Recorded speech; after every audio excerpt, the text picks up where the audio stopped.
경제방송 돈다방 미쓰리 5월 25일 수요일 방송 시작하겠습니다. 증시가 제대로 롤러코스터를 타고 있습니다. 아마 투자하시는 분들 멀미 날 것 같아요. 토할 것 같아요. 하고 호소하는 분들이 계실 텐데요. 정신 쪽 꽉 잡으시고 멘탈 잡고 안전벨트 꽉 매시기 바랍니다.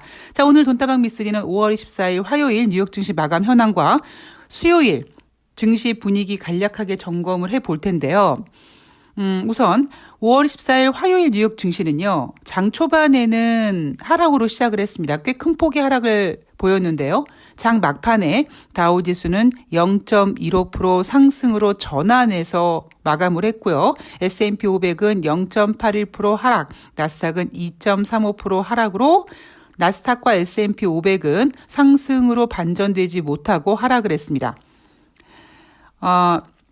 아마 여러분들께서도요, 저 같은 경험이 좀 있으실 것 같은데, 우리가 왜 제가 학교 다닐 때, 중학교 때로 기억을 하는데, 제가 지금도 떠오르는 선생님의 말씀이 뭐냐면, 숙제를 내주면, 저를 비롯해서 애들이, 숙제 싫어요, 막 이러잖아요. 그럼 선생님께서 뭐라고 하셨냐면, 아이고, 이것들아, 우리가 니네한테 뭐 돈을 벌어오라고 하냐, 정치에 신경을 쓰라고 하니, 그냥 공부만 하면 될 거 아니야. 얼마나 좋아. 막 이렇게 말씀하셨던 기억이 지금도 종종 나거든요. 제가 왜 이 말씀을 드리냐면, 우리가 어떤 문제를 하나 부딪히게 되면 힘들죠. 그래도 풀어야 되기 때문에 집중하고, 그리고 그 문제를 잘 풀 수 있도록 고민도 하고 해결 방법을 찾아갑니다. 그러다가 다른 문제들이 막 발생을 합니다. 그래서 어느 순간부터 제가 그 문제들을 해결해 나가는 것이 버거워지고, 그러다 보니까 자꾸 숙제를 딜레이 시키고, 그러다가 나중에 어느 한계점에 도달하면 에이씨 될 대로 되라, 그리고 확 놔버리잖아요. 굉장히 버라이어티한 인생을 산 저도 사실 그런 경험이 굉장히 많았거든요. 그런데 뭐 저는 사실 소녀가장이다 보니까 제가 어떤 문제를 놓을 수가 없었어요. 그러니까 힘들지만 정말 미칠 것 같이 고통스럽지만 그래도 그 문제들을 어떻게든지 해결합니다. 그냥 뭐 언발에 오줌 누기 식으로 그냥 해결한 문제들도 있고요. 뭐 진지하게 잘 해결시킨 문제들도 있고요. 근데 제가 이제 그 과정들을 겪으면서 한 가지 제가 배운 교훈이 뭐냐면, 여러 문제가 굉장히 어려운 문제가 눈앞에 딱 떨어졌을 때, 어떻게 하지?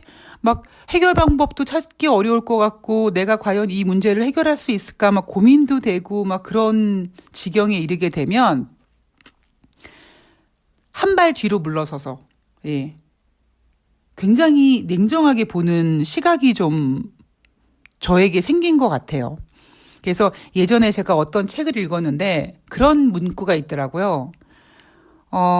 큰 문제가 발생됐을 때 오히려 아무것도 하지 않는 게 방법일 수도 있다. 뭐 이런 문구가 있었습니다. 처음에는 그 문구를 보고 이게 무슨 헛소리야 라고 생각을 했는데, 한 10년 정도 지나면서 제가 얻은 교훈은, 뭐 굳이 아무것도 안 한다는 표현은 너무 좀 과도했지만 그 문구가 무슨 의미인지 좀 느끼겠더라고요. 그러니까 제가 왜 이 말씀을 드리냐면, 지금 여러분 주식시장 굉장히 혼란스럽지 않습니까? 전문가들이 일단 하는 얘기들이 다 다르고, 그리고 특히 미쓰리가 하는 얘기랑 다른 전문가들이 하는 얘기가 다르고, 그리고 그래 니네들 다 개소리야, 주식시장 올라갈 거야 라고 하기에는 또 주식시장에 너무 악재가 많습니다. 호재를 찾기가 어려워 보이고요. 그리고 내가 주식을 하고 있는데 지금 손실이 굉장히 큽니다. 그렇다고 어떻게든지 정말 달러 이자를 얻어서라도 물타기를 해서 회복이 되는 확신만 있으면 정말 집이라도 팔 텐데, 그럴 만한 지금 확신도 없고, 분위기상으로는 증시가 계속 하락할 거라는 이야기들이 더 많다 보니까 아마 많은 투자자분들께서 지금 정말 힘드실 거라고 생각을 해요. 제가 앞에 방송에서 여러분, 포기만 하지 말고 버티시면 됩니다, 이런 이야기 해드렸잖아요. 저는 9.11 테러도 겪었고, 그 다음에 금융위기도 겪었고요. 그 중간중간에 그 있었던 수많은 그 위기들을 겪었거든요. 아마 9.11 테러 때가요. 제 기억으로는 코스피가 300포인트였을 겁니다. 예. 그러니까 그 얘기는 지금 뭐 코스피가 뭐 2,600이네, 뭐 2,300에 갈 수 있네. 그러니까 그런 수치가 의미가 없다라는 겁니다. 결국 갈 녀석은 때가 되면 가게 되고요. 단지 이제 그 기다림의 시간 어쩌겠습니까? 위기는 예약하고 오지 않기 때문에 준비되지 않은 상태에서 찾아온다라는 게 위기이기 때문에 멘탈만 잘 잡고 버티면은 그리고 버티기만 하는 게 아니라 한 걸음 뒤로 물러서서 시장을 냉정하게 평가하고 그래 한번 어차피 벌어진 일이니까 잘 견디자 하고 풀어가는 방법을 찾아보다 보면은요. 지금 내가 손해를 봤지만 나중에는 그 손해를 회복시킬 수 있는 방법이 있습니다. 제가 가지고 있는 게 그 매매 기법이거든요. 근데 지금 제가 여러분들에게 그 매매 기법을 알려드리기에는 여러 가지 좀 상황이 좀 그러니까 제가 말씀을 안 드리는 거고요. 제가 원래 주식 트레이딩 강사입니다. 예. 그래서 여러분들께서 잘 버티시면 그렇다고 막 상장 폐지 될 종목 이상한 거 갖고 계시지 말고요. 웬만한 종목 갖고 계신다면 나중에 기회가 되면 제가 이렇게 회복하는 겁니다라는 거를 알려드리겠습니다. 네. 자, 다시 5월 24일 화요일 뉴욕 증시 이야기로 좀 돌아가 보면은요. 제가 왜 이런 이야기를 해드렸냐면 자, 여러분 지금 오늘이 5월 25일인데 제가 5월 달 방송을 계속 업로드 시켜드리면서 방송에서 일관성 있게 드리는 이야기가 뭐냐면 바로 여러분 5월 달에 발표한 경제 지표들이 모두 부진합니다입니다. 그죠? 5월 달에 발표된 4월 달 고용 지표도 비농업 고용자 지수는 증가했지만 평균 임금 상승률은 예상보다 부진했고요. 실업률도 전월과 동일했습니다. 제가 그랬죠. 경제라는 녀석은 전월 대비 똑같은 거는 후퇴예요. 자, 그리고 ISM, 제조업 지수, PMI, 서비스업 PMI 지표 모두 전월 대비 부진했고요. 소비자 물가 지수, 생산자 물가 지수도 전월 대비 부진했습니다. 그리고 소매 판매 지표조차도 전월 대비 부진했죠. 왜냐하면 3월달 소매 판매 지표가 상향 조정됐거든요. 기존에 0.5% 증가했다라고 했는데 아니야 계산기를 다시 두들겨 봤더니 전월 대비 1.4%였어 했기 때문에 3월달에 1.4였던 소매 판매가 4월달에는 0.9였습니다. 그러니까 소매 판매도 부진했고요. 여기에 엠파이어 스테이트 제조업 지수도 마이너스로 전환됐고 또 뭐가 있습니까? 주간 신규 실업상 청구 건수는 그렇게 의미가 없고요. 여하튼 지금 5월 달에 발표된 경제 지표가요. 좋은 게 없습니다. 의미 있는 지표들 상승된 게 없어요. 자, 이날도 마찬가지입니다. 이날은요. S&P 마켓에서 발표하는 5월 달 제조 PMI 지표 3개월 만에 최저치입니다. 전월 대비 부진한 게 중요한 게 아니라요. 지금 3개월 연속 부진하고 있고요. 5월달 서비스업 PMI 지표도 4개월 만에 최저치라고 합니다. 여기에다가 리치먼드 연방은행에서 집계하는 5월달 제조업 지수 이것도 지난번 엠파이어 스테이트 제조업 지수처럼 마이너스로 전환됐거든요. 4월달에는 14였는데 이번 5월달에 발표한 지표는 마이너스 9로 마이너스로 전환됐습니다. 참고로 리치먼드 연방은행 제조업 지수, 엠파이어 스테이트 제조업 지수는 기준이 0이에요. 0에서 플러스가 되면 경기 확장이요. 0에서 마이너스가 되면 경기 위축입니다. 그리고 4월달 신규 주택 판매 지표도 전월 대비 16.6% 감소했습니다. 주택 판매도 금리 인상에 굉장히 민감한 지표죠. 자, 그런데 연준 의원들은 지금 금리 인상에 대해서 아주 꼿꼿합니다. 그런데 사실 한편으로는요. 이해가 되는 게 너무 인플레이션이 높아요. 그리고 걔네들이 바보겠습니까? 경제지표 미쓰리처럼 이렇게 쭉 점검할 텐데 분명히 경제지표가 꺾이고 있는데 인플레이션이 안 잡혀요. 즉 지금 스태그플레이션이란 말이에요. 그러니까 연준 위원들이 굉장히 지금 스트레스를 받고 있는 것 같습니다. 특히 지금 대형 투자은행이라든가 뭐 대형 투자은행의 이런 전문가 CEO들이 제롬 파월 연준 의장 네가 무능해서 그래. 이렇게 계속 제롬 파월 연준 의장을 타겟으로 공격을 합니다. 지난번에 벤 버냉키 전 연준 의장이 제롬 파월 연준 의장이 일을 못해서 그랬어 이렇게 했죠. 그리고 이날 같은 경우는요. 헤지펀드 업계 거물이라고 불리우는 에크먼이 인플레이션 고공행진 배경에 연준의 실패한 통화정책이 있다라고 했습니다. 이거 뭐예요? 연준이 제대로 하지 못해서 이렇게 지금 인플레이션을 잡지 못하는 거고, 그리고 이렇게 계속 증시 하락하는 이유는 투자자들이 연준을 믿지 못하기 때문이다라는 얘기, 아주 독설을 합니다. 그런데 이 에크먼이 연준을 향해 독설은 하지만 니네 연준 무능하지? 니네 무능해서 투자자들이 너를 못 믿는 거야. 어쩔래?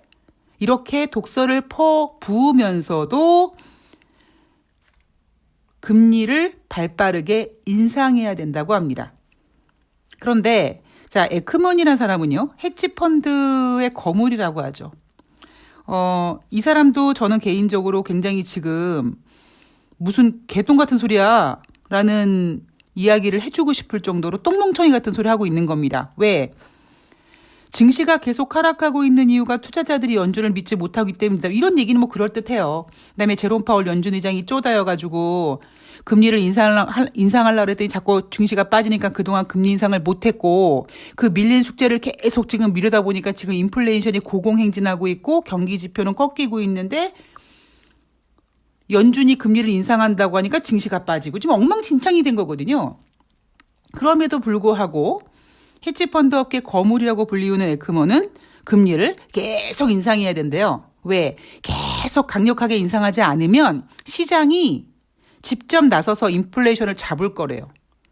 지금 잡고 있잖아요. 지금 경제지표 꺾이고 있고 증시 하락하고 있고 여러분 주식 시장이 하락한다는 의미는 뭐냐면요. 글로벌 이 자산 버블이 지금 꺼지고 있다는 거거든요. 자, 이러한 독설들을 들은 제롬 파월 연준 의장이 스트레스를 받았나 봅니다. 이날 공식 석상의 모습을 내비쳤지만 어떠한 특별한 발언은 하지 않았고요. 대신 애틀란타 연방은행 총재는 연준이 경기 침체와 같은 혼란 없이 금리를 인상할 수 있을 것이다. 이런 바보 같은 소리하고 앉아있는 거죠. 자, 다시 말씀드릴게요. 연준이 경기 침체 같은 혼란 없이 금리를 인상할 수 있을 거래요. 아, 이게 무슨 개소리야. 연준이 금리 인상을 제대로 못해서 지금 인플레이션이 고공행진하고 있고 제때 하지 못한 금리 인상 때문에 지금 증시가 하락하고 있고 경기 지표는 꺾이고 있고 지금 이런 상황에서 무슨 연준이 경기 침체 같은 혼란 없이 금리를 인상할 수 있다고 합니까? 경기 지표는 다 꺾이고 있는데.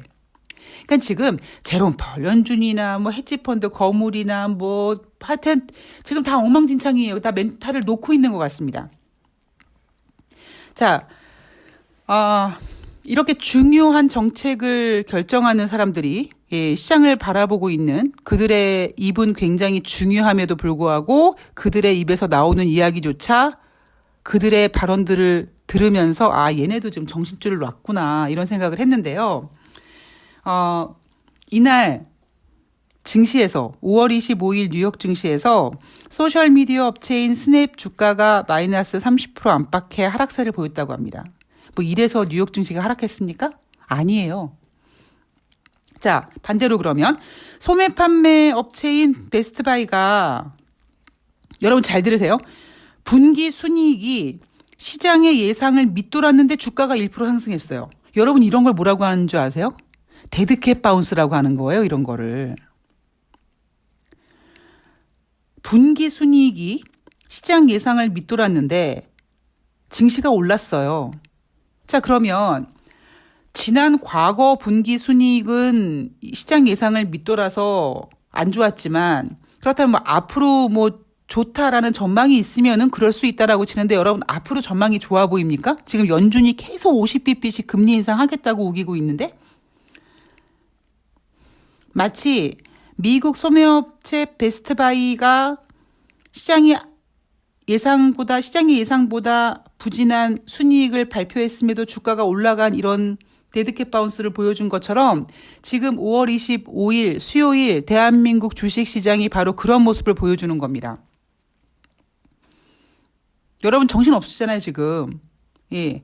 하루 올라갔다, 하루 내려갔다, 하루 올라갔다, 하루 내려갔다 하고 있지 않습니까? 지금 시장을 이렇게 버티는 거는요, 기관들이 버티는 겁니다. 지금 여러분들도 보시다시피 25일 날 지금 원달러 환율이 전일 대비 2원 정도 하락했음에도 불구하고 외국인들은 매도하고 있고요. 이 시장을 지금 지탱하고 있는 게 기관입니다. 자, 어쨌든 이렇게 시장이 지금 엉망진창이에요. 자, 그러면 연준이 금리 인상을 계속 고집을 하는데 연준이 금리 인상을 고집하니까 주가가 하락하고 경제지표가 꺾이고 인플레이션 안 잡히고 그래서 내놓은 카드가 조 바이든 대통령이 중국 관세를 일부 철회하겠다. 그런데 이게요. 지금 중간선거를 앞둔 조 바이든 대통령으로서는 굉장히 좀 힘든 결정이긴 합니다. 왜냐하면 인플레이션을 잡기 위해서 중국 관세를 철회하면 좋긴 좋지만 미국 입장에서 그럼 니네 중국한테 손드는 거야? 뭐 이렇게 공화당으로 하여금 이제 비난을 받을 수 있는 공화당을 지지하는 미국 국민들에게 역풍을 얻을 수 있는 부분이기 때문에 조 바이든 대통령으로서는 굉장히 지금 부담스러울 수 있을 겁니다. 거기다 또 가만히 안 두죠. 야야야 관세 철폐한다고 인플레이션이 잡히겠니? 합니다. 그런데 지금 상황에서 조 바이든 대통령은 연준의 금리 인상에 금리 인상은 할지 안 할지는 50bp를 2번 할지 안 할지는 또 지켜봐야 되겠지만 어쨌든 금리 인상의 과정 속에서 벌어지고 있는 경기 둔화라든가 그리고 인플레이션이 꺾이지 않는 거에 대해서 굉장히 고심을 하고 있는 것 같습니다. 근데 오늘 25일이잖아요, 여러분. 5월 24일 뉴욕 증시를 보면은요, 어떤 생각을 했냐면, 참, 얘네가 정말 투자자들이 알아야 될 거를 보여주지 않는구나. 제롬 파월 연준 의장은 아무 얘기 안 했다. 애틀란타 연방은행은 금리 인상을 해야 된다고 얘기했다. 기타 등등. 그다음에 경기 지표가 부진했고, 소매 판매 기업인 어떤 회사 주가는 어땠고, 소셜미디어 스냅이라는 회사가 주가가 30% 가까이 하락해서 마치 이 스냅이라는 기업 때문에 뉴욕 증시가 하락한 것처럼 얘기를 하죠. 그런데 여러분 지금 안 나오는 얘기가 뭡니까? 러시아 이야기 안 나와요. 그죠? 제가 증권사 다닐 때 저도 이제 고객을 만나서 이제 종목을 주고 종목을 추천하고 제가 그 수수료를 먹고 사는 사람이었잖아요. 그러다 보니까 어떤 그 시황이라든가 이런 것들은 제가 시황을 보기보다는 솔직히 제가 근무하고 있었던 증권사 애널리스트들이 쓴 시황 그리고 다른데 타 증권사 애널리스트들이 쓴 시황을 제가 많이 참조를 했는데 예병을 다 틀렸어요. 그래서 제가 어느 순간부터 시황을 제가 체크하기 시작했거든요. 그러면서 느낀 게 뭐냐면 정말 왜 이런 것들을 이렇게 체크하지 않지? 그리고 또 뭐가 문제냐면은요. 어떤 그 시황이 하나 나오잖아요. 그러면 그 시황을 다 돌려 사용합니다. 그러니까 독특한 자기만의 시황을 쓰는 사람보다는요. 그냥 믿을 만한 증권사에서 나온 시황을 가지고 다 언론에서도 그렇고 다른 전문가들도 그렇고 다 돌렸습니다. 제가 2006년부터 증권 방송을 하기 시작했는데 그때는 제가 증권에서 근무하면서 경제방송에서 아침에 전화 연결을 하는 거죠. 교보증권의 이윤정 주임님 이렇게 해가지고 전화 연결하면 그때 제가 받은 질문이 뭐냐면 오늘 아침에 끝난 뉴욕 증시는 어떻게 끝났습니까? 오늘 지금 현재 대한민국 증시는 어떻습니까? 이 주임님이 추천하는 관심 종목은 뭡니까? 요 딱 세 질문이거든요. 그럼 제가 오늘 아침에 끝난 뉴욕 증시는 어땠습니까? 라고 할 때 뭐라고 하겠습니까? 그때 제가 시황을 보지 않을 때인데.